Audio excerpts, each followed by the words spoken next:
For those of you who don't know me, I'm Elliot Posner. I teach in the political science department. I'd like to welcome you on behalf of the department. Before I introduce our speaker, I'd like to convey our deep gratitude to Ms. Eloise Briskin. It's her generosity that's made it possible to have this series of talks called the Global Currents Discussion. Today's talk will be the third and last in a series that has stimulated serious conversations about some of the most pressing international issues today. So now let me turn to today's talk.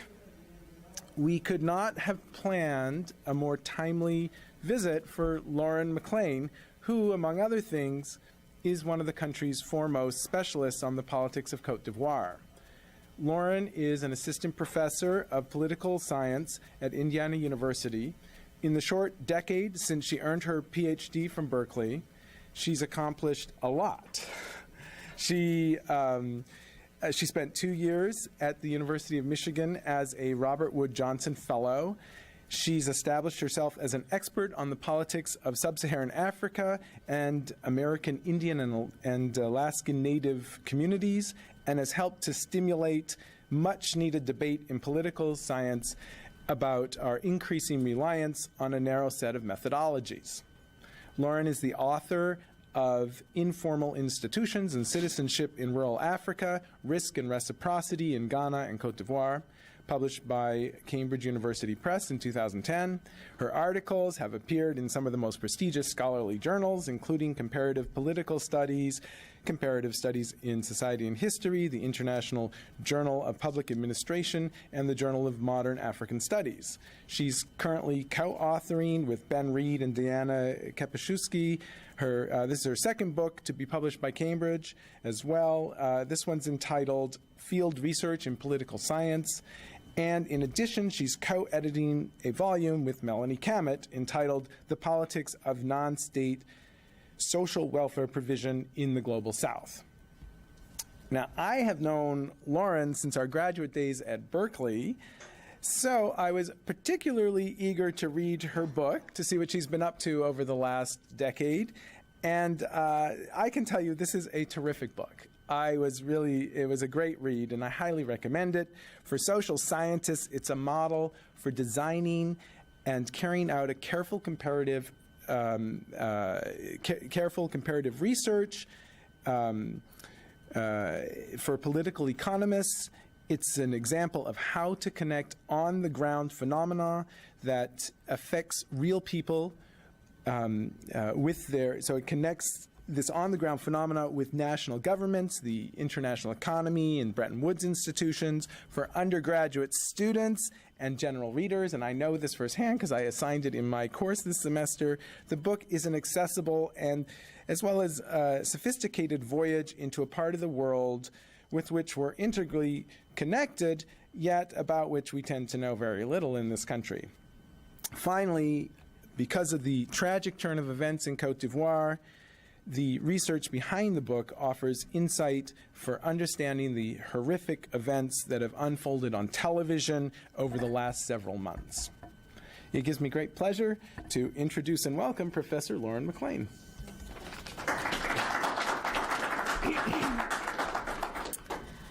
Thank you, Elliot, for that very generous introduction. I really am glad to be here. This is my first time in Cleveland, first time at CASE.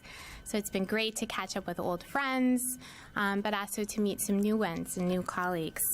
The title of my talk today is Democratic Peace and War in Africa, a comparison of risk, reciprocity, and citizenship in Ghana and Cote d'Ivoire. So my hope is to really focus our attention on some important political developments in West Africa. For the past several months, most of the media has really focused on what they call the Arab Spring in the Middle East and North Africa.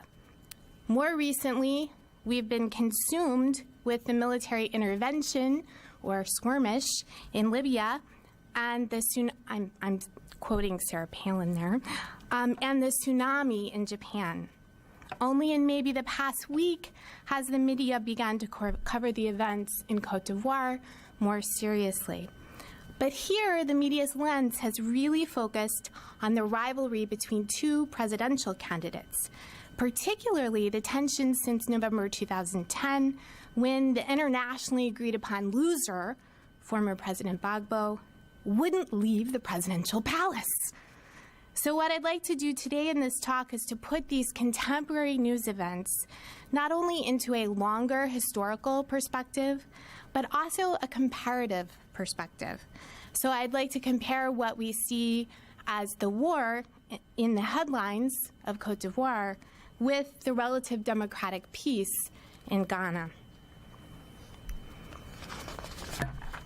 So why would we even compare these two neighboring countries that seem so disparate today, Ghana and Cote d'Ivoire? There's a long history of comparison of these two neighbors. And in fact, in the early 1990s, there was a lot of optimism among Africanists, among policymakers and politicians all around the world about the winds of democracy that were sweeping across the continent. These two countries were no exception. So in the early 1990s, both Cote d'Ivoire and Ghana appeared to be opening up their authoritarian regimes to multi-party competition for the first time in decades. Cote d'Ivoire was moving from the single-party state that President Houphouët-Boigny had dominated since independence in 1960. The grand-père, the father of Ivoirian politics, was finally allowing opposition parties to compete in the election. In Ghana, J.J. Rawlings was taking off these military fatigues, donning civilian clothes to contest the first multi-party election after decades of coups and turnovers of regime in Ghana. In both cases, the first elections, the incumbents were able to maintain their hold on power despite competition from other parties. So Rawlings was elected as president in 1992, despite opposition claims of voter fraud and intimidation. Houphouët-Boigny was elected in 1993 with disputes from the opposition over the numbers, but not over his victory. So while both Cote d'Ivoire and Ghana began similarly along this path of political liberalization in the early 1990s, since then their paths have diverged in striking ways. So my talk today explores what explains these differences and how democracy is unfolded. While the process of democratization has not been perfect, and there have definitely been bumps in the road and some violence, it's been very, very limited. And I will show here evidence of a greater, what I call democratic peace and consolidation in Ghana than in Cote d'Ivoire. So here we see competing billboards of the two top candidates in the 2008 elections. So from the two strongest political parties, the NDC on the left and the NPP on the right. The election results for the first round were so close that these two candidates were forced to compete a month later in a runoff election. Ghanaians, I received a flood of emails kind of expressing fear and concern and nervousness. They were nervous about the runoff election, especially after witnessing the violence in Kenya. So they didn't want to be another Kenya. They were worried that the election results would be disputed, that there would be violence during the polling, and then particularly after. But Ghanaians all seemed to breathe a tremendous sigh of relief when the runoff was really pretty peaceful. So in this photo, you see men and women of diverse ages patiently waiting in line to vote in the elections. This is the runoff election in late December. The victory of the NDC, at that time the opposition party, was razor thin. The results were so close, but they were accepted all around, and the then incumbent stepped down. Power was transferred peacefully to the new government. Importantly, this was the second alternation of power between political parties in Ghana since multi-party elections began. So people really have begun to talk about Ghana as a more consolidated type of political system at this point with these alternations of power. So it's not just me who noticed. It wasn't just the Ghanaians who showed their appreciation for democratic peace. They were thrilled when President Obama also signaled that Ghana was a model of democracy for Africa. Despite his Kenyan heritage, he chose Ghana as the first country in Africa for a presidential state visit in July 2009. Some Kenyans received this as a snub. Others acknowledged why and what the rationale was for the visit and for the choice. Obama himself, in his address to the Ghanaian parliament, said, "By traveling to Ghana, we hope to highlight the effective governance they have in place." Now we turn to Cote d'Ivoire.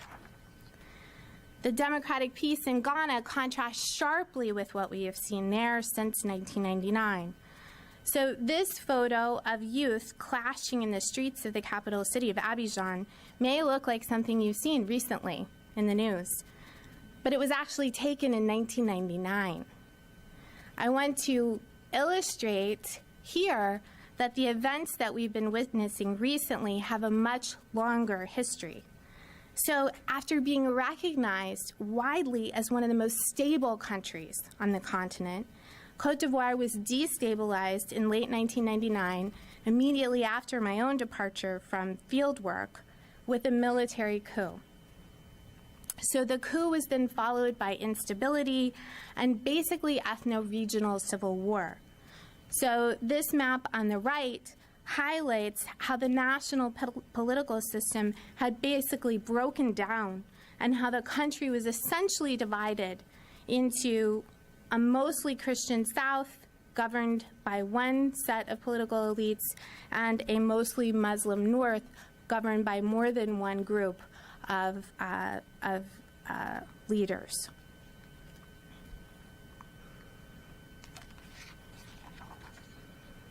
Elections were again and again promised by Gbagbo and postponed over the past decade. But finally, in November 2010, there was the promise of possibly reunifying the country under one elected leader. Where the losing candidate accepted the results graciously in Ghana, the incumbent, Gbagbo, pictured on the left, from the FPI party, refused to acknowledge the loss. So in what was a very public and rapid consensus around the election results, the international community all expressed agreement the opponent, Ouattara, on the right, was the winner. But the struggle was what to do when he wouldn't leave, how to enforce the results. So we've all seen recently what some of the outcome has been for this protracted struggle. The past 6 months have been a stalemate between these two opposing candidates.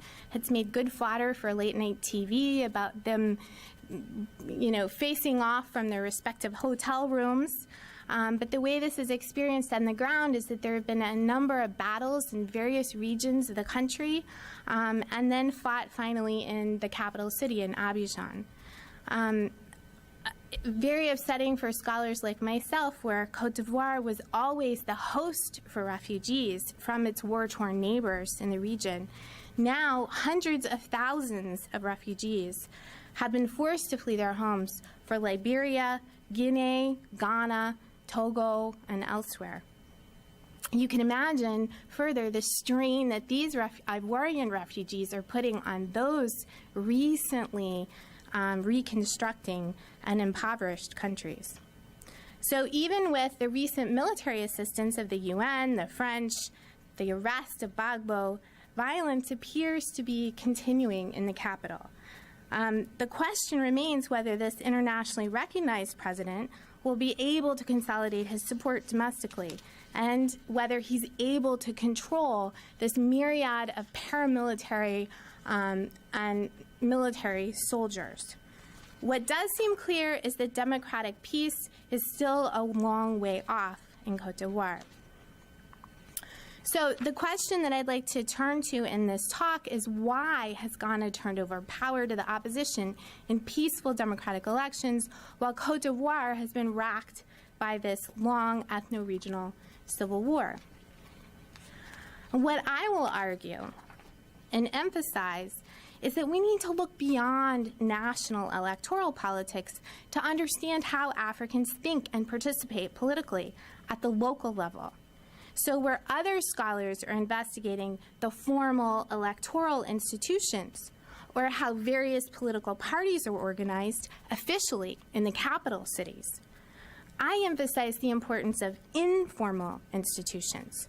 I argue that you need to look beyond what is written on paper to understand politics in Africa. So this is a photo that I took during my dissertation fieldwork in one of the Ghanaian villages in the late 1990s. And I think you'll agree with me that it probably would never appear on the front page of any major outlet. It doesn't look like news, right? The photo shows young men, a group of mostly tomato farmers who were back from farm early, and they're sitting on, these are utility poles, and they're just sitting around talking. And what I would argue is this may not look political, but that these are important moments for understanding how politics work in these cases. So these men had been called, the reason why they're sitting there is they had been called by the village chief to come help contribute free communal labor to help erect these utility poles so that they could be connected to the central kind of electric grid. What I see is that how and why these youth engage with the state, why they agree to participate, why they comply with that request, and how they initiated their claims in the first place to get the extension of the electric grid is really important to understanding politics in this country.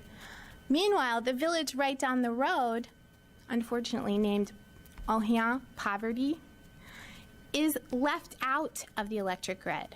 Why? They voted for the wrong political party.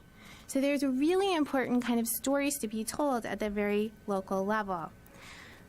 These local everyday politics are more important than the sporadic turnout and the decision to vote or who to vote for every 4 years. So it's only by understanding this that we can understand the big differences in macro politics that I was discussing before. So to give a sneak preview of what I'll say in the talk, my argument is that variations between Ghana and Cote d'Ivoire are fundamentally due to differences in the history of state formation over time. So the colonial state and the post-colonial state was constructed very differently on either side of the border. And then how that state role was experienced by people on an everyday basis affected how people organize informally. So I show how the informal institutions of reciprocity have diverged. And then finally, I'll argue that these informal social networks affect the way people think about citizenship and how they organize and how they engage to make political claims. So the way I investigate this question is to use what's essentially a quasi-experimental research design. So I basically compare cross-nationally. Okay, this is where I want to wander. Is this working? Yeah? Okay. Okay. Let me turn it on, if it's not on. Is it on? There you go. Here, hold on. Okay. So I basically compare cross-nationally two regions that prior to colonial rule, there was basically a shared Akan ethnic group that migrated from the central part of what was then the Gold Coast, or the Ashanti area, and they migrated this way. And then in the late 1800s, basically at the Berlin Conference, the Europeans get together and they arbitrarily make the borders of Africa. And so this is the border that you see between the two countries. And so I'm looking at two similar villages in this region of Ghana and two similar villages in this region of Cote d'Ivoire.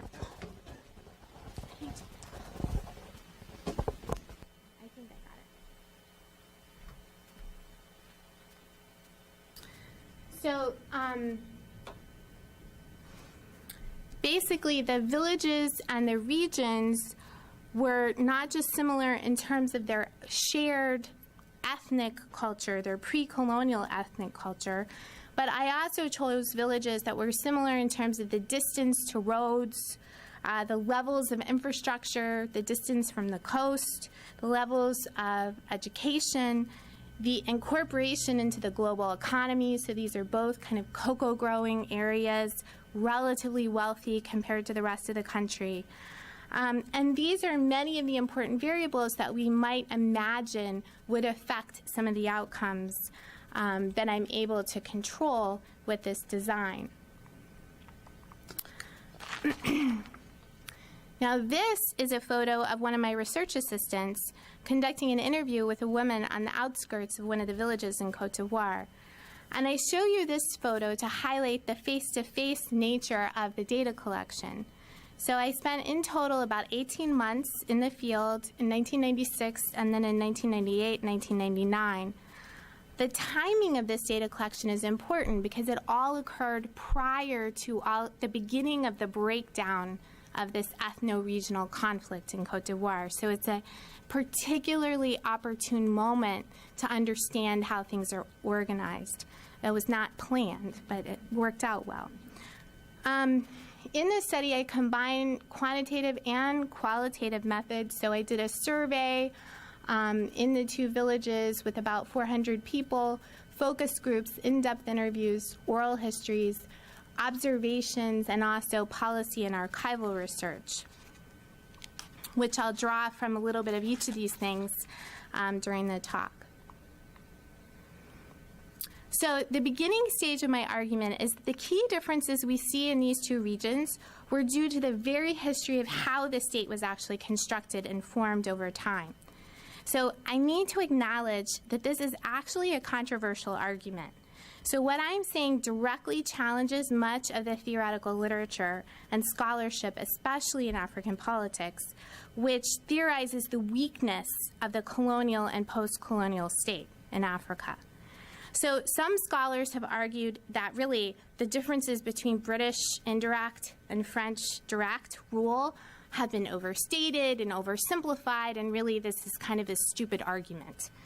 Others have argued that even it doesn't matter whether it was French or British because no colonial states were very effective. They were so weak that it never had any impact at all, especially in the rural hinterlands. So my research is pointing to a quite different conclusion, and I'm showing the way that the state role was constructed and imagined over time in three areas of political administration, social service delivery, and economic policy were experienced very differently in these two regions of Ghana and Cote d'Ivoire. So I show how the state mediated risk in these three areas through a more decentralized state in Ghana, in the Ghanaian region, versus a more etatiste and activist state in Cote d'Ivoire, led to more diversified informal institutions in Ghana versus more kind of concentrated types of institutions in Cote d'Ivoire.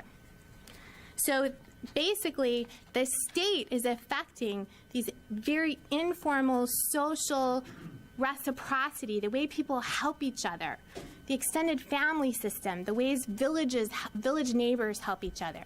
Again, controversial because most people would argue that those are really insulated and protected and do not change and should not vary in these two places.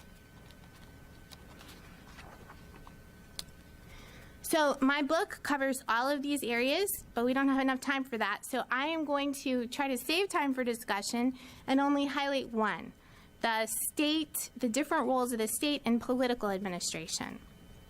So I'm going to try to show how a more decentralized state administration was viewed in the Ghanaian region to be supplementing what existed on the ground, and led to a more diversified set of informal social institutions. Meanwhile, this more centralized administration, both by the French and the post-colonial state, set out to govern individual citizens within a nuclear family, and that stimulated a more concentrated set of reciprocity networks. So, starting with the British, I'd like to give you just a flavor of how differently the British and the French envisioned their role in mediating risk. And for each of these things, I'm going to give you some evidence from the British or French perspective, but also some evidence about how that was experienced on the ground through oral histories.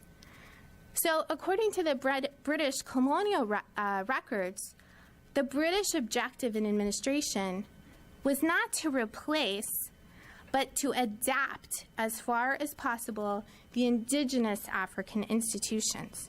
So they didn't see themselves as transforming the local institutions, but building on them, supplementing whatever might be missing or needed, but not fundamentally replacing what existed at the local level.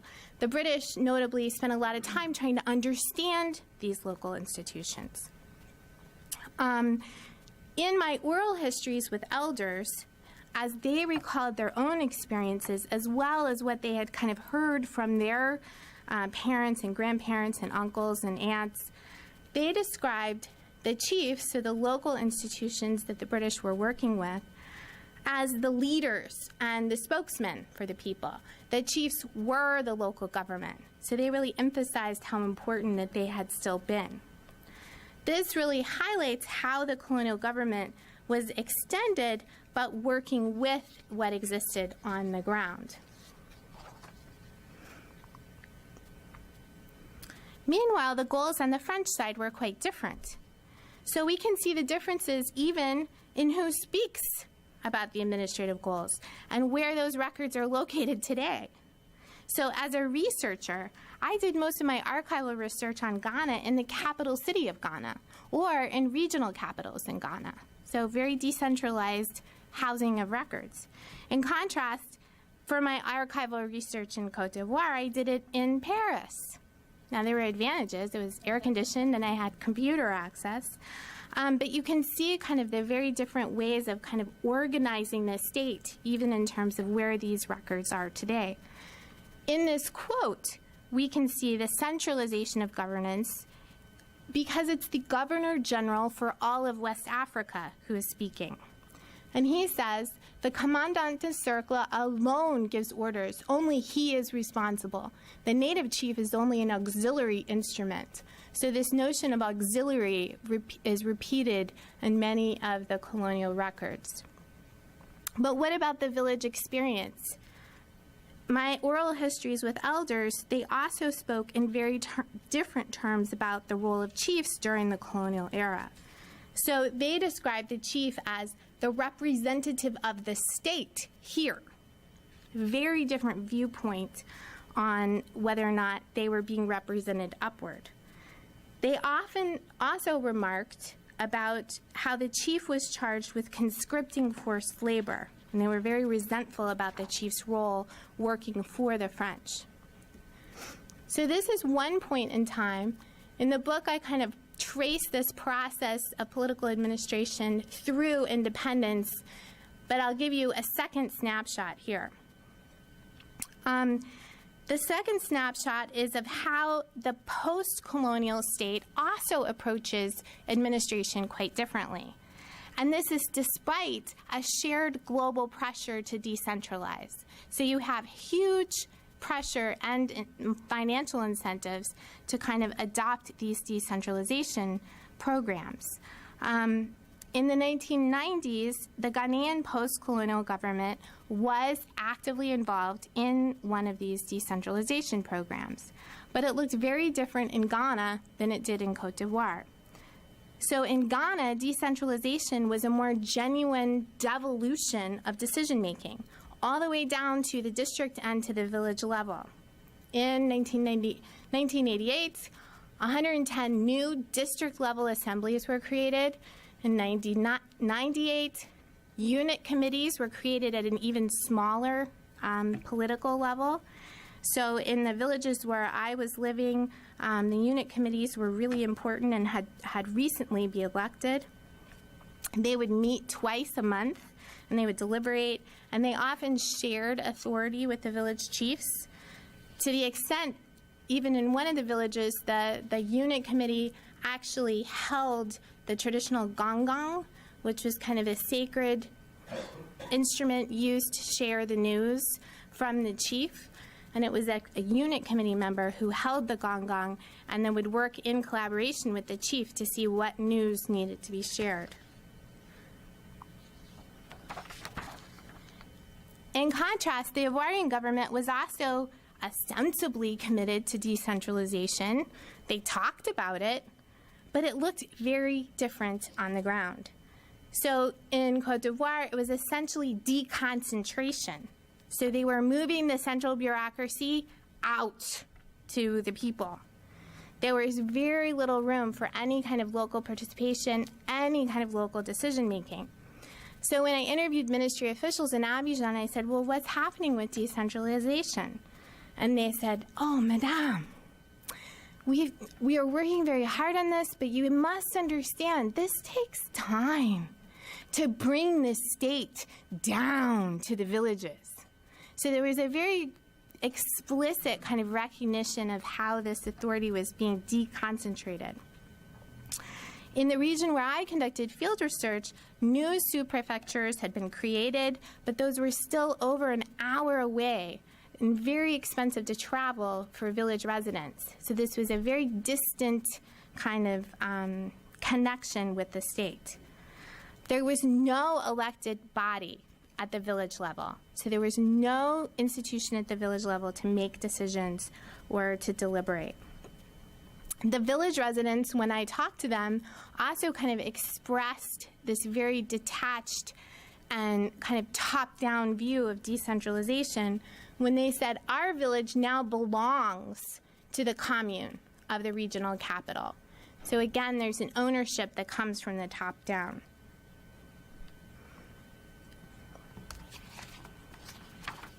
So now into the second box, to the next stage in my argument. Thus far, I've tried to establish that colonial and post-colonial states were constructed very differently and that was experienced differently on the ground. Now I want to try to make the link that this state role affected how people organized informally. And so these informal institutions also diverged in surprising ways. So this is a photo of an extended family in the first village where I conducted research. And the patriarch is sitting in the middle, and he was actually a rival to the chief.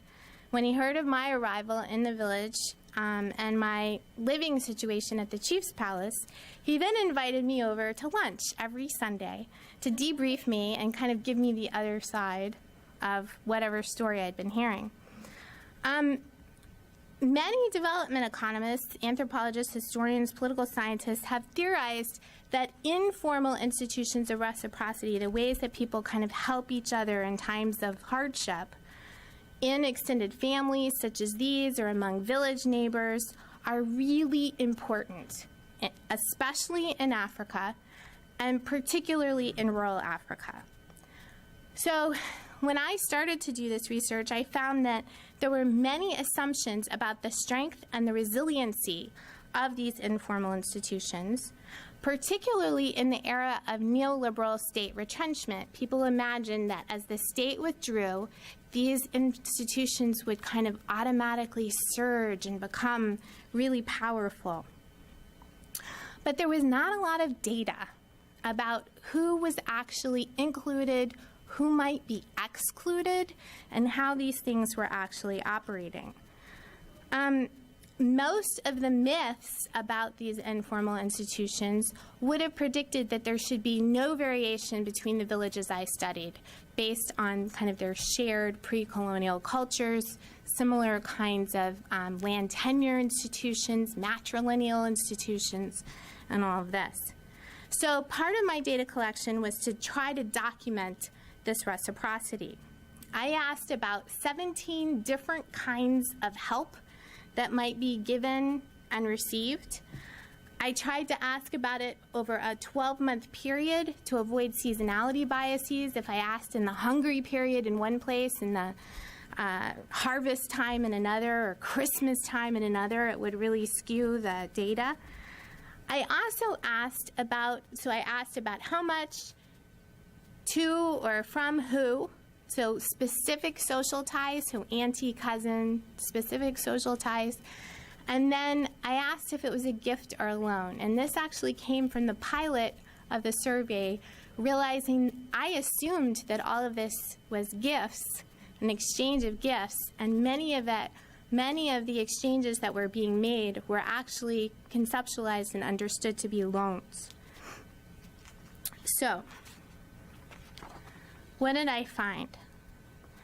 When I analyzed the data, and this is data for help given, and I can tell you later why I analyzed help given rather than help received. But this was help given for medicine, hospital visits, school fees, school supplies, and clothing. I found really surprising differences. Again, the fact that there was any variation at all was surprising to many and kind of challenges the conventional wisdom. But in general, I found that the Ghanaian networks on the left had a much lower kind of value or quantity of reciprocity exchanged, but that the help was given and it was much more diversified across social ties. It tended to be more horizontal, linking youth rather than crossing generations. So the Ivoirian networks tended to be higher in value, but still importantly not very high overall. So that's an important point for both. But they were more concentrated on a few number of social ties and much more vertical, linking the youth to their elders. This is some additional quantitative evidence that illustrates how much more diversified the Ghanaian networks were than the Ivorian ones. So you see here that the nuclear family is the most dominant for both regions and villages, but the dominance of the nuclear family is much more exclusive on the Ivorian side than it is on the Ghanaian side. What's important to note on the Ghanaian side is also the importance of friends relative to the Ivorian side and to the other social ties. So that was some of the survey data, but the qualitative data also kind of reinforced these findings. So in these quotes, we see the importance of friends in Ghana. As one respondent said, "It's all to do with friendship. I go to my friend when I'm in need." In contrast, village residents typically describe friends as subordinate to family in Cote d'Ivoire. So as another respondent in Cote d'Ivoire described, "You're born with your family. It's like your hair. It's something natural. You can't get rid of it. Friends, they're like a beard. You can shave it." So there's a very different view that I was hearing repeatedly in the focus groups and in the in-depth interviews. So in my book, I try to show how these different histories of state policies that we talked about before have stimulated this variation. So for example, in agricultural policy, the less active mediation of risk in agricultural policy toward cocoa production has stimulated the shift toward tomatoes. So you saw those Ghanaian tomato farmers at the very beginning. This is a very short-term, quick to get in, quick to get out kind of crop. It doesn't require a lot of land, so it's not a big capital investment, but it does require extensive amounts of back-breaking early morning labor. So reciprocity in Ghana becomes much more important among young, youthful, energetic friends, and less important between the youth and their elders. In contrast, in Cote d'Ivoire, where the state has mediated risk vis-a-vis cocoa production and has kind of facilitated cocoa so it's not a risky strategy, young farmers continue to grow cocoa. So they're shifting out in Ghana, they're continuing to grow it in Cote d'Ivoire. Cocoa requires a lot less labor, but significant plots of land, which makes social reciprocity not with friends as important, but with your elders within your extended and nuclear family. So in the book, I describe how this has some really important implications for intergenerational solidarity and how people are helping each other across generations. So as a political scientist, I want to get to the last part, which is the most exciting part, which is about citizenship. And I argue that these changes in informal social institutions are not just about how people get by. It's not just a political, economic kind of an outcome. They actually extend beyond the local economy, and they affect how people think about politics. So it affects the way people think about their political community and who they imagine to be in their political community. So what I found is that even in these very similar regions, people think about and practice politics very differently. This is a photo of an opposition party organizer. So at the time in 1998, this was the party that had never yet been able to get a victory. Rawlings had continued to kind of beat them out. And they were celebrating the opening of a party office right in this tiny little village. And you can see she's dressed in regalia from head to toe. She's very proudly posing for this photo. And they had been meeting weekly, organizing all of the people and trying to get people to kind of vote for this party. What's fascinating is that I don't have a photo like this for Cote d'Ivoire. So it's not because there wasn't an election. There was an election on the horizon. It was about the same time from the time that I was there, but there was no local level mobilization. So village residents would come and they would talk to me and they would say, well, you know, we're waiting to hear what we should do from the big men in Abidjan and, you know, when they're going to come down, and when they come, we'll receive them. But again, it was a very passive, top-down kind of politics that they were describing. So what I want to show in this next section is how these diversified informal networks in Ghana have led to a more community-oriented notion of reciprocal rights and duties. Very different kind of citizenship than the more concentrated networks, which have a more narrow, kind of individually oriented idea of entitlement in Cote d'Ivoire. So first I asked some questions, very open-ended questions, about what rights do villagers expect from the state. The word that was used for state, importantly, was very generic, so it could have been the Ivorian state, it could have been the chief, it was just kind of a very broad word. The Ivorians tended to respond to the question very readily with a whole long list of individually consumed entitlements. So as you can see here, individual loans topped the list, with cash grants a second. And one Ivorian kind of typifies the response is, well, what, buy me a car, purchase me a refrigerator, build a house for me. So more than one thing, very individually consumed types of goods.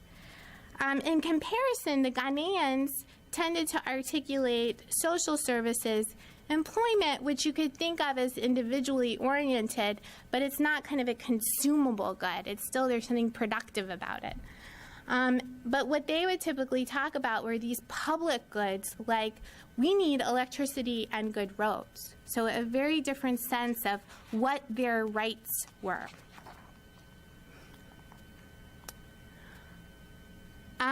The comparisons become even more striking when I started to ask about duties. So first, the Ivorians didn't understand the question. So they would look, puzzled, explain, wait, still struggling to understand, what is it I mean by duties to the state? So one woman here says, well, the state should give a donation of money to me. I don't know what I owe to the state. So there's a very kind of difficulty in even understanding. After long pauses, mostly individual kinds of duties. So duties are conceptualized in very individualist terms. The hugest, most dominant response is, well, I guess what I do on my individual farm is my duty. Now, Ghanaians also would mention farm work, but even the way they described it was different. So they talk about it in terms of not their export crop individual earnings, but their food crop contribution to food security for the nation. It was a very different way of talking about it. In general, their responses tended to be much more kind of community-oriented and emphasizing kind of reciprocity rather than a one-way exchange with the state. So finally, I compare here the orientation of claim-making in the two regions. And I find that in the Ivoirian region, residents tended to talk about politics and their participation at the national level. So generally, when they talked about who would they go to resolve a problem, they named individuals by name who were elites in the central state based in the national capital. So one woman said, the state helps the villagers through the intermediary of a member of government, the Minister of Economy and Finance, Nyongora Nyamyan. He has since been indicted and is in exile. In contrast, Ghanaians tended to talk about the village. So if you had a problem, you resolved it in the village, or at most district-level politics. When we had a focus group discussion and we talked about the broken borehole in the village residents talked about how this could be resolved with the unit committee or with the chief. What I highlight here are the ways that local problems are not being resolved at the local level here, but get channeled up to the national elites.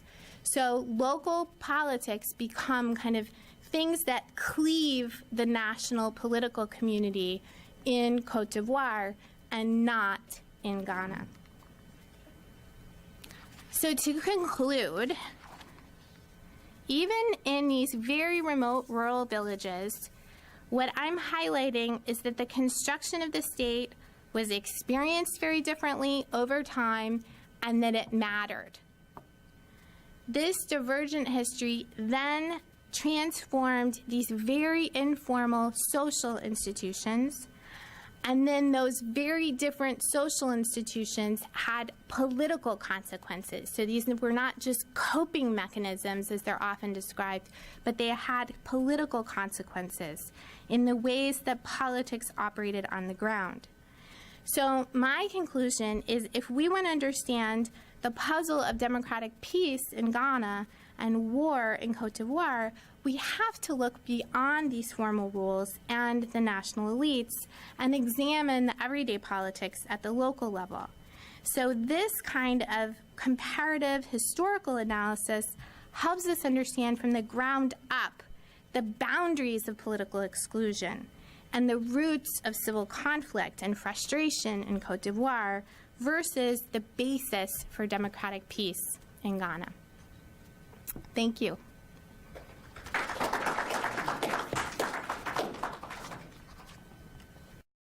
Do you want to field your own questions? Sure, that's fine. You have a microphone.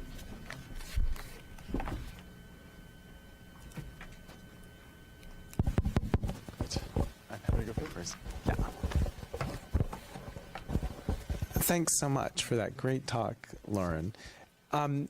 So I was hoping you would now take one step further and go back to what we're seeing in the papers and on television, and maybe tell us more about how this conclusion links directly to what we're seeing.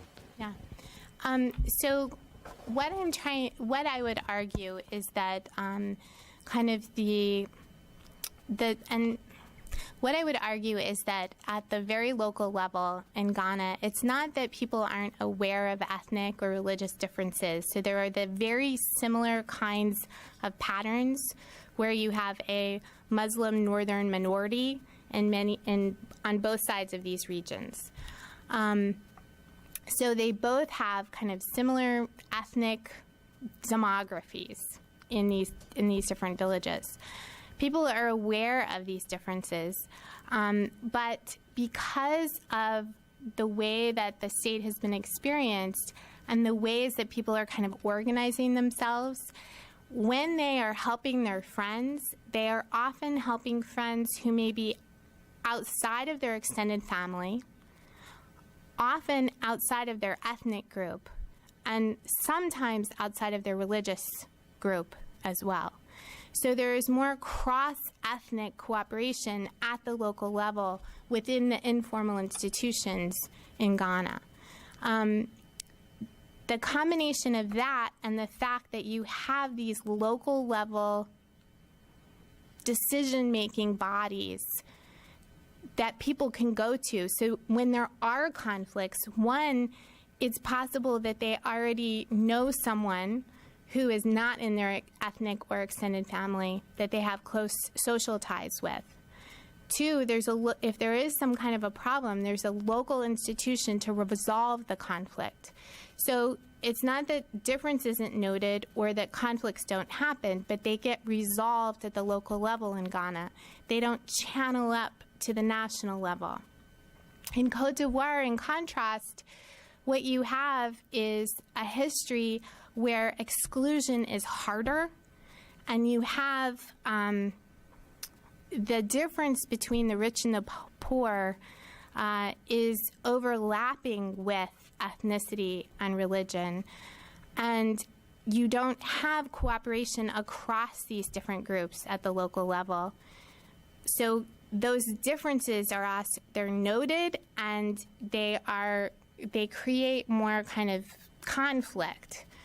There's no place for that conflict to get resolved because there are no local institutions for people to come together and deliberate. Or I should say, the ones that are there are so weak that people don't use them. So any conflicts that happen get kicked up to the regional or the national level.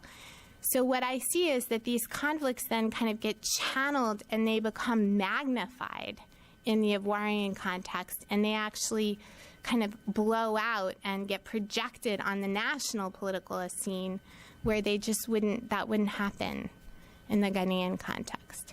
So there's basically no place for that conflict to get resolved on the Ivorian side.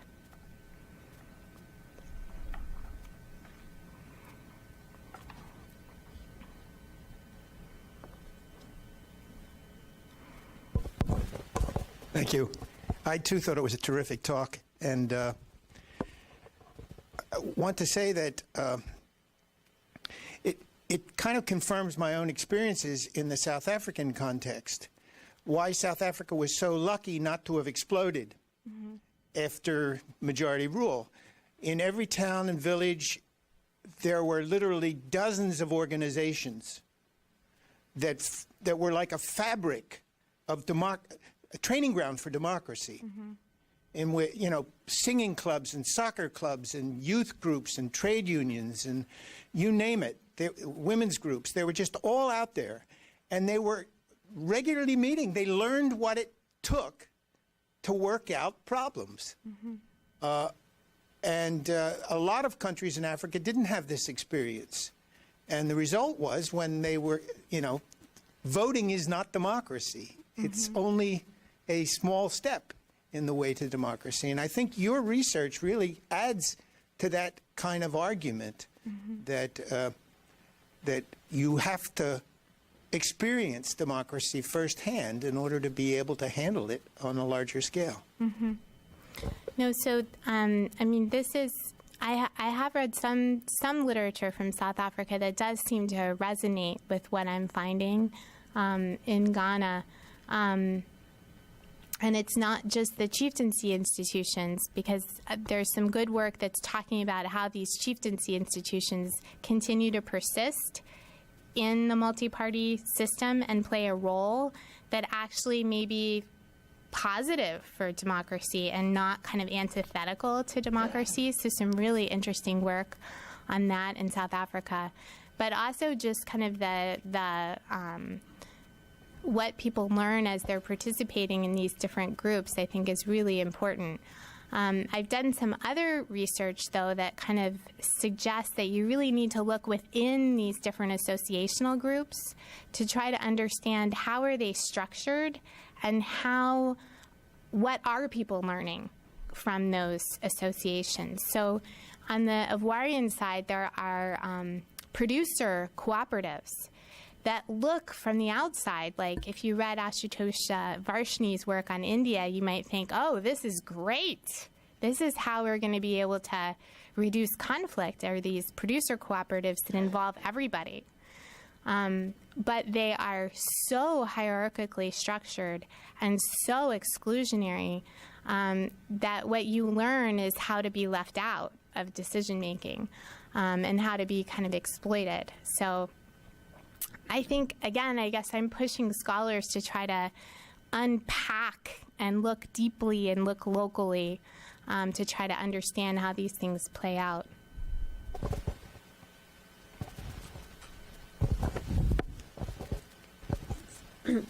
Thank you first. How do you think that this fits with literature stressing, I guess, like civil society in general? And do you think that these differences are already ingrained, or that like promoting civil society organizations and trying to, I guess, support those institutions at the local level would solve some of these issues that we're seeing?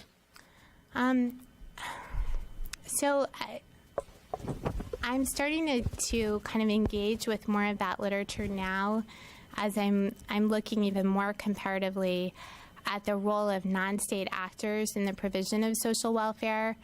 And there's kind of perspectives on both sides about the roles of different kinds of civil society organizations at the local level.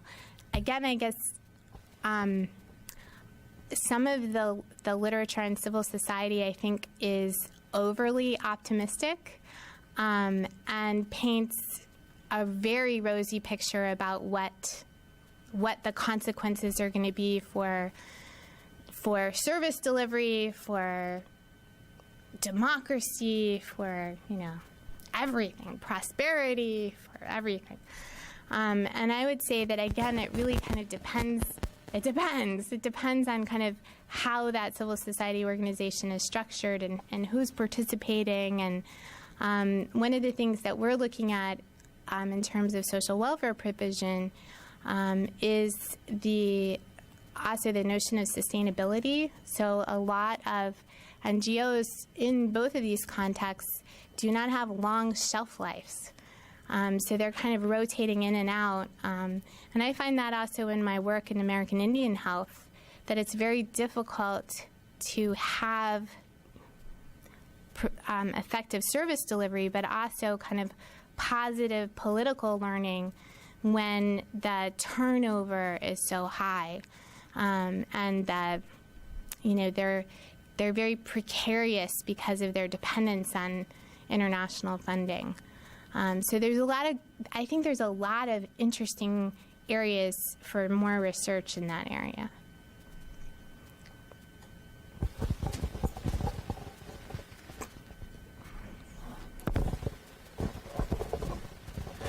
I wanted to go back to the elections in Ghana to ask, so is politics in Ghana also ethnicized, or is ethnicity politicized there, and it's just that for some reason groups are willing to accept outcomes of elections and not resort to violence?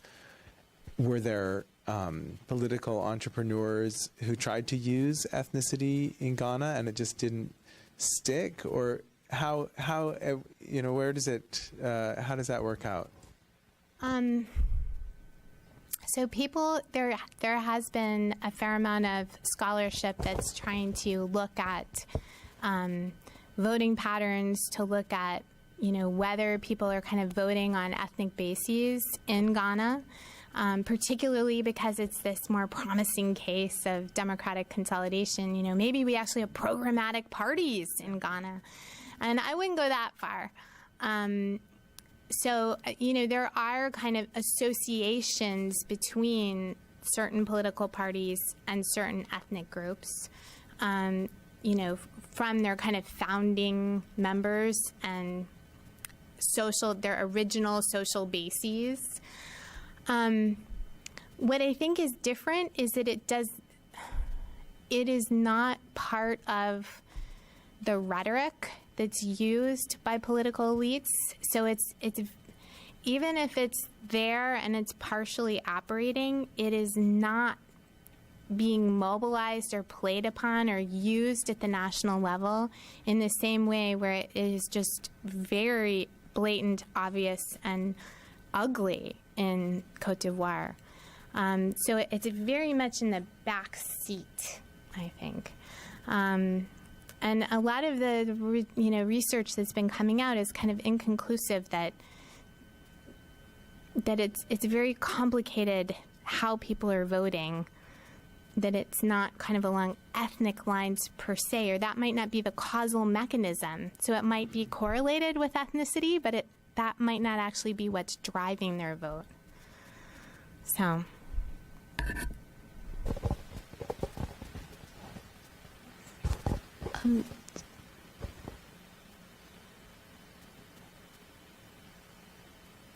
So related to Elliot's point, but also going back to your explanation of the presence of local mechanisms of conflict resolution in Cote d'Ivoire, in Ghana, and the absence in Cote d'Ivoire, could you explain how that played out in Cote d'Ivoire in the recent elections?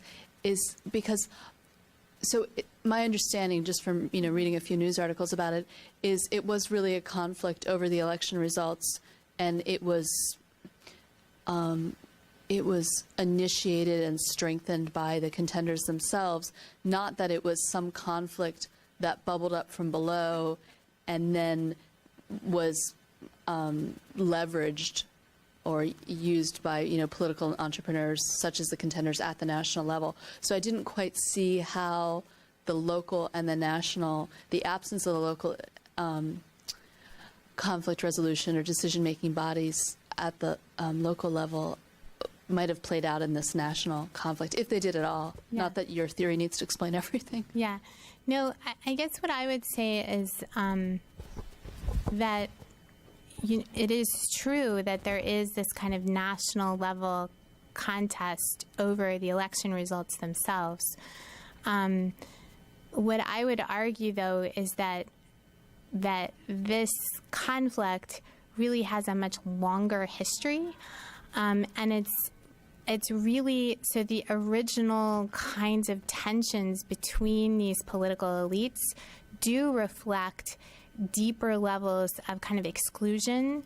And so the fact that you have, this ragtag combination of paramilitary, child soldier, youth army, militias, to me really reflects that this is not kind of a top-down, organized military support for Ouattara. It's real, and I think that's the most disturbing piece, that I'm not convinced that he knows, and people have really worried that he's kind of opened up this Pandora's box by allowing them to fight in his name when they really may not be his supporters. So what I argue is that they're fighting against Gbagbo, but I don't know that they're for him.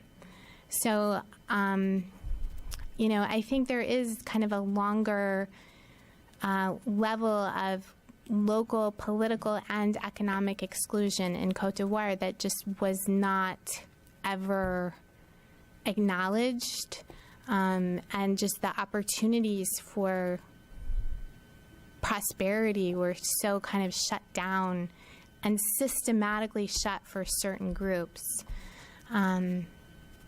So then I do think it kind of gets mobilized in this rhetoric. So. Thank you for the talk. And as a historian, I appreciate the term political entrepreneurs. I guess pretty awesome. I have, I guess, two questions. One is, I wonder about the political roles of women at the local level, and if there is a gender bias of any kind. And my second question would be about the chiefs, how they perceive their roles towards the higher ups and the lower downs. Mm-hmm. So in terms of the political roles, you mean at the local level in terms of how women are participating? So I actually I would say that, that I show this picture of this party organizer that's a woman. And there are a lot of and in the local village level elected bodies, there are actually quotas, and this is interesting. So the village level elected bodies had a few seats that were appointed by the ruling political party at the district level, on the justification that women might not get naturally voted into office. So this was a way of ensuring that there were some women included on the unit committee. I think it was really a justification for maintaining some control over this elected body. So it wasn't 100% elected. There were these few little seats that were reserved and appointed. They were sometimes appointing women because that was the explicit justification, but there were also women who were being elected to those bodies. Ghana has this reputation for having very powerful, especially powerfully economically, women and powerful politically. So they were participating. I actually haven't looked at the data on citizenship, and I looked at the data on the informal social networks, but not the ones on citizenship to see if there was a gender difference, and that would be really interesting.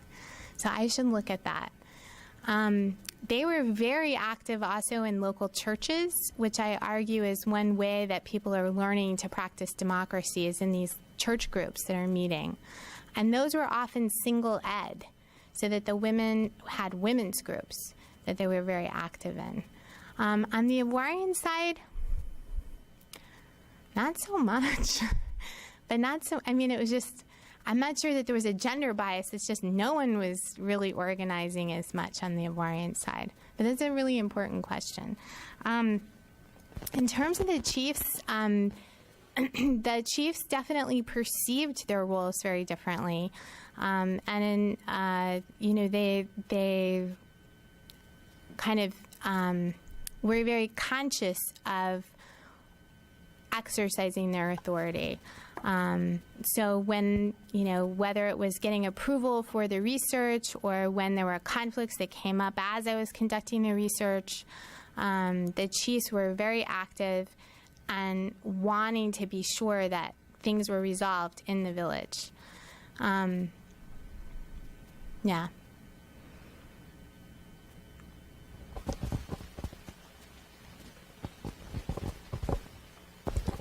Thank you very much. I'm actually from Ghana. I'm learning a lot of things from your presentation.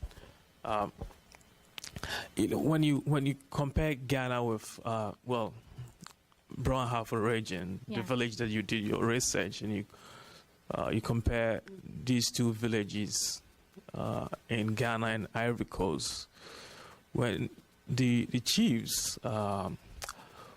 The power of the chiefs, when you compare these two countries, do you see a difference? Do you see the indirect, the direct rule and indirect rule influence? I don't know. Do you see our chiefs in Ivory Coast as authoritative as Ghana, or they are not? No, in the Ghanaian villages, the chiefs were really one of the first kind of political authorities who governed whatever happened in the village. So, when I was trying to make sure that it was okay that I did this research project, they were really the first people who were kind of brokering that and approving that. And they were the first ones to say to the rest of the village in a very public meeting that this is what's happening. And I've decided this, and this is what's happening. In the Ivorian side, when I was coming to do my research, or when things happened during the time that I stayed there, it was usually, and actually where I was accommodated was also telling. It was kind of one of the local wealthiest plantation owners who was really the decision maker, Right. who was on site. What was important, though, was that many decisions were delayed because they had to seek the advice and the counsel of this even more wealthy and politically powerful bureaucrat who was in Abidjan. And he was a bureaucrat and a businessman. And so I actually kept hearing about this man, Bonzu. Everybody's like, well, we'll ask Bonzu. And I kept hearing about him, but I'd never seen him. And then I was summoned to Bonzu's house.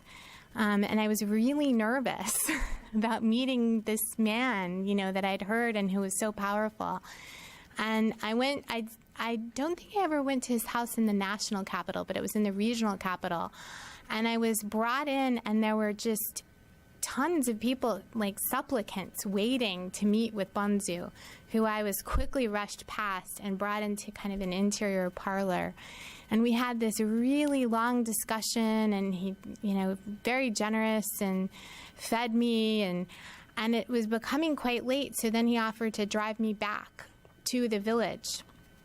But then as we rolled into town, he turned off the headlights of his truck, and he put the engine down real low, and he literally turned it off, and we kind of rolled to where we were going, and he very discreetly bid me farewell, and I kind of hopped in and went into my house, and he disappeared because he didn't want, there was so much pressure on him as the big man that he had kind of was having a hard time negotiating his obligations and didn't want to be seen. So he would come in the dark of night. So that was, so he was kind of the most powerful person as opposed to the chief. One of the chiefs died when I was there on the Ivorian side. The Asantehene also died, which is just horrible. And I was telling someone else that it was scary for my research assistants because they were not local. They were worried that they would be buried with the chief, so they all left in preparation for the funeral. But again, these moments when there is a transfer of power or kind of an opening in the political system, I think is another kind of reason for this more ethnographic kind of immersion in a place to understand politics. Because when someone dies, you can really get a sense of what their authority was and who's stepping in and what the debates are. And so it was very helpful. I mean, I wouldn't advocate, I wouldn't plan it, but...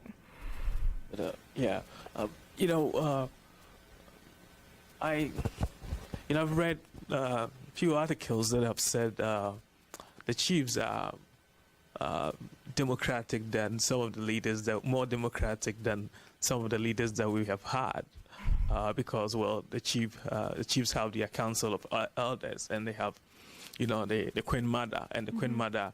In the Akan culture, the Queen Mother has a say in who becomes the chief, and they can distill the chief. That means they can remove the chief from office for any behavior that they deem not that a chief cannot. Anything that a chief does that they feel is unacceptable. but in the African political leaders, they cannot take them out of power. So, looking at both countries, Ghana has had, coup d'etats in the past, but looking at the two countries, you see whether, I was thinking whether the breakdown in traditional authority has had some influence on the conflict that is going on in the Ivory Coast, But I'm also thinking back to Nigeria and to Sierra Leone, Cote dIvoire, Liberia, have similar, they might also have stronger chiefs, but they've also got involved in civil wars and all that. So it gets very complicated. It does. And I think, there's some other kind of causal factors that are really important to think about when you think about Sierra Leone and Liberia that may not be at play in Ghana and Cote dIvoire. So I think this is really important when you're thinking about trying to understand politics, being very careful about the cases that you're comparing and what is kind of varying and trying to be very careful about the kinds of claims that you're making. One thing that I appreciated is that when you started your question, you said, when you're talking about Ghana, and then you said, well, when you're talking about Brangahafo region and the villages where you studied, and I was very careful in my book to try not to make, and sometimes I end up talking in short form about Ghana and Cote dIvoire, but I would not claim that what I found was typical. So if I went to the northern region of Ghana, I don't think it would look the same at all. But I think it might look different because of the same variables. So I think I'm trying to point out what to look at and how to study the politics in those different places. But I wouldn't say that I'm on to kind of a global Ghana versus Cote dIvoire. So I think that, the Ghanaian colonial state and post-colonial state was in fact experienced in different regions very differently. Kathy Boone has been really important for me on that, to really look at kind of sub-national state formation. So I think some of the promising political science work is really kind of looking at some of these subnational differences and very careful kinds of case selections, as opposed to the really big cross-national work where there's so much that's different. It's hard to know where to start. So.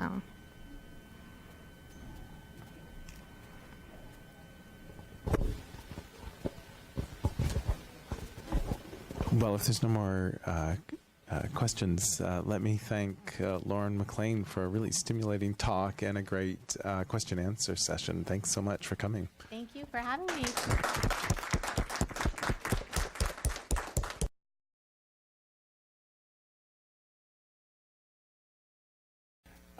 For those of you who don't know me, I'm Elliot Posner. I teach in the political science department. I'd like to welcome you on behalf of the department. Before I introduce our speaker, I'd like to convey our deep gratitude to Ms. Eloise Briskin. It's her generosity that's made it possible to have this series of talks called the Global Currents Discussion. Today's talk will be the third and last in a series that has stimulated serious conversations about some of the most pressing international issues today. So now let me turn to today's talk. We could not have planned a more timely visit for Lauren MacLean, who, among other things, is one of the country's foremost specialists on the politics of Cote dIvoire. Lauren is an assistant professor of political science at Indiana University. In the short decade since she earned her Ph.D. from Berkeley, she's accomplished a lot. She spent 2 years at the University of Michigan as a Robert Wood Johnson Fellow. She's established herself as an expert on the politics of sub-Saharan Africa and American Indian and Alaskan Native communities, and has helped to stimulate much-needed debate in political science about our increasing reliance on a narrow set of methodologies. Lauren is the author of Informal Institutions and Citizenship in Rural Africa, Risk and Reciprocity in Ghana and Cote dIvoire, published by Cambridge University Press in 2010. Her articles have appeared in some of the most prestigious scholarly journals, including Comparative Political Studies, Comparative Studies in Society and History, the International Journal of Public Administration, and the Journal of Modern African Studies. She's currently co-authoring with Ben Reed and Diana Kapaszewski. This is her second book to be published by Cambridge as well. This one's entitled Field Research in Political Science.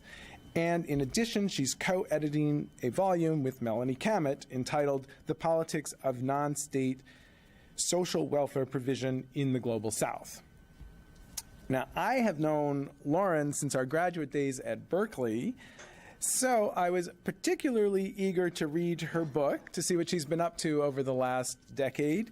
And I can tell you this is a terrific book. Some violence, it's been very, very limited. And I will show here evidence of a greater, what I call democratic peace and consolidation in Ghana than in Cote d'ivoire. So here we see competing billboards of the two top candidates in the 2008 elections. So from the two strongest political parties, the NDC on the left and the MPP on the right. The election results for the first round were so close that these two candidates were forced to compete a month later in a runoff election. Ghanaians, I received a flood of emails kind of expressing fear and concern and nervousness. They were nervous about the runoff election, especially after witnessing the violence in Kenya. So they didn't want to be another Kenya. They were worried that the election results would be disputed, that there would be violence during the polling, and then particularly after. But Ghanaians all seemed to breathe a tremendous sigh of relief when the runoff was really pretty peaceful. So in this photo, you see men and women of diverse ages patiently waiting in line to vote in the elections. This is the runoff election in late December. The victory of the NDC, at that time the opposition party, was razor thin. The results were so close, but they were accepted all around, and the then incumbent stepped down. Power was transferred peacefully to the new government.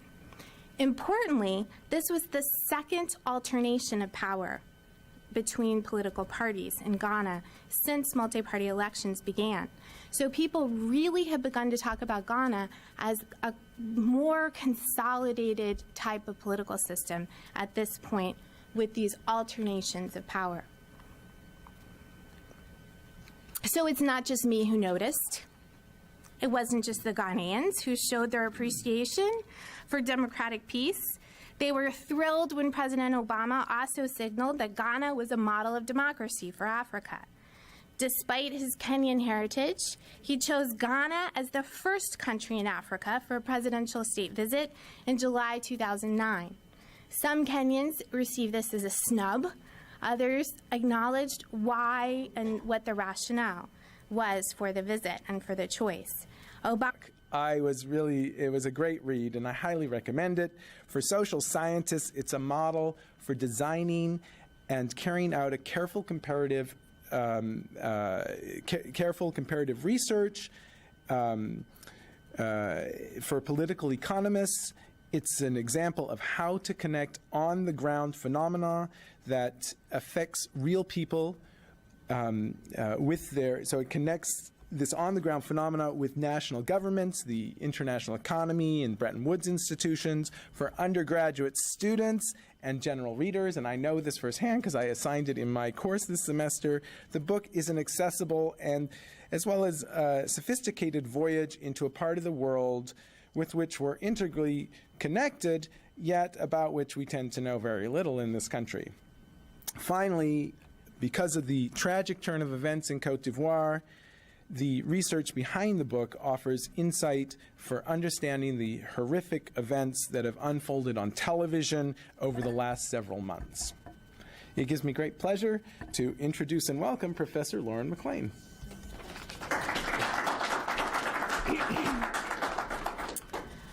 Thank you, Elliot, for that very generous introduction. I really am glad to be here. This is my first time in Cleveland, first time at CASE, so it's been great to catch up with old friends, but also to meet some new ones and new colleagues. The title of my talk today is Democratic Peace and War in Africa, a comparison of risk, reciprocity, and citizenship in Ghana and Cote d'Ivoire. So my hope is to really focus our attention on some important political developments in West Africa. For the past several months, most of the media has really focused on what they call the Arab Spring in the Middle East and North Africa. More recently, we've been consumed with the military intervention, or skirmish, in Libya, and the I'm quoting Sarah Palin there, and the tsunami in Japan. Only in maybe the past week has the media begun to cover the events in Cote d'Ivoire more seriously. But here, the media's lens has really focused on the rivalry between two presidential candidates, particularly the tensions since November 2010, when the internationally agreed upon loser, former President Gbagbo, wouldn't leave the presidential palace. Obama himself, in his address to the Ghanaian parliament, said, "By traveling to Ghana, we hope to highlight the effective governance they have in place." Now we turn to Cote d'Ivoire. The democratic peace in Ghana contrasts sharply with what we have seen there since 1999. So this photo of youth clashing in the streets of the capital city of Abidjan may look like something you've seen recently in the news, but it was actually taken in 1999. I want to illustrate here that the events that we've been witnessing recently have a much longer history.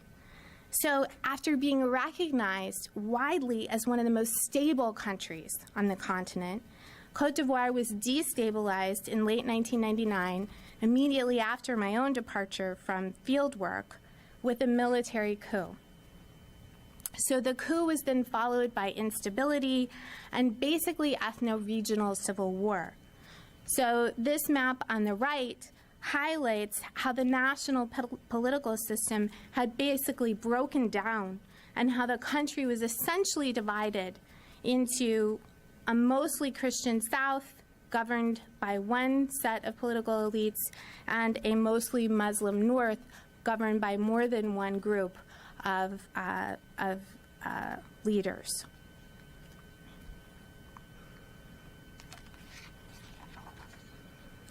Elections were again and again promised by Gbagbo and postponed over the past decade. But finally, in November 2010, there was the promise of possibly reunifying the country under one elected leader. Where the losing candidate accepted the results graciously in Ghana, the incumbent, Gbagbo, pictured on the left, from the FPI party, refused to acknowledge the loss. So in what was a very public and rapid consensus around the election results, the international community all expressed agreement the opponent, Ouattara, on the right, was the winner. But the struggle was what to do when he wouldn't leave, how to enforce the results. So we've all seen recently what some of the outcome has been for this protracted struggle. So what I'd like to do today in this talk is to put these contemporary news events not only into a longer historical perspective, but also a comparative perspective. So I'd like to compare what we see as the war in the headlines of Cote d'Ivoire with the relative democratic peace in Ghana. So why would we even compare these two neighboring countries that seem so disparate today, Ghana and Cote d'Ivoire? There's a long history of comparison of these two neighbors. And in fact, in the early 1990s, there was a lot of optimism among Africanists, among policymakers and politicians all around the world about the winds of democracy that were sweeping across the continent. These two countries were no exception. So in the early 1990s, both Cote d'Ivoire and Ghana appeared to be opening up their authoritarian regimes to multi-party competition for the first time in decades. Cote d'Ivoire was moving from the single-party state that President Houphouët-Boigny had dominated since independence in 1960. The grand-père, the father of Ivoirian politics, was finally allowing opposition parties to compete in the election. In Ghana, J.J. Rawlings was taking off these military fatigues, donning civilian clothes to contest the first multi-party election after decades of coups and turnovers of regime in Ghana. In both cases, the first elections, the incumbents were able to maintain their hold on power despite competition from other parties. So Rawlings was elected as president in 1992, despite opposition claims of voter fraud and intimidation. Houphouët-Boigny was elected in 1993 with disputes from the opposition over the numbers, but not over his victory. So while both Cote d'Ivoire and Ghana began similarly along this path of political liberalization in the early 1990s, since then, their paths have diverged in striking ways. So my talk today explores what explains these differences and how democracy is unfolded. While the process of democratization has not been perfect, and there have definitely been bumps in the road,